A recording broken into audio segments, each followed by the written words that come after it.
ఈ వారం కర్కాటక రాశి వారిని కనుక పరిశీలించినట్టయితే మానసికమైనటువంటి క్లేశాలు తొలగిపోతాయి.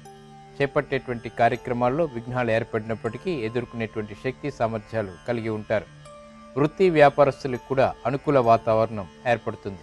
అప్పుడప్పుడు అధైర్య పరిస్థితులు ఏర్పడినప్పటికీ తిరిగి నిలదొక్కునేటువంటి శక్తిని కలిగి ఉంటారు. వ్యవసాయ రంగం వారికి కూడా అనుకూలత పెరుగుతుంది. మిగతా రంగాల్లో ఏర్పడినటువంటి జాప్యాల్ని నివారించుకునేటువంటి ప్రయత్నాలు బాగానే కలిసి వస్తాయి.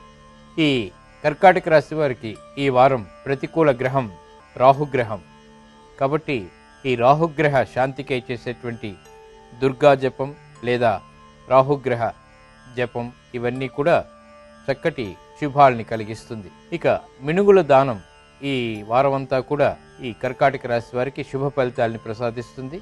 ఈ రాహు ద్వారా ఏర్పడేటువంటి ప్రతికూలతని తొలగిస్తుంది. శ్రీచక్ర రాజ నిలయ శ్రీమత్ త్రిపుర సుందరి అనేటువంటి మంత్రం ఈ కర్కాటక రాశి వారికి చక్కటి రక్షణని కలిగిస్తుంది. రాహు ద్వారా ఏర్పడేటువంటి రుగ్మతల్ని తొలగిస్తుంది.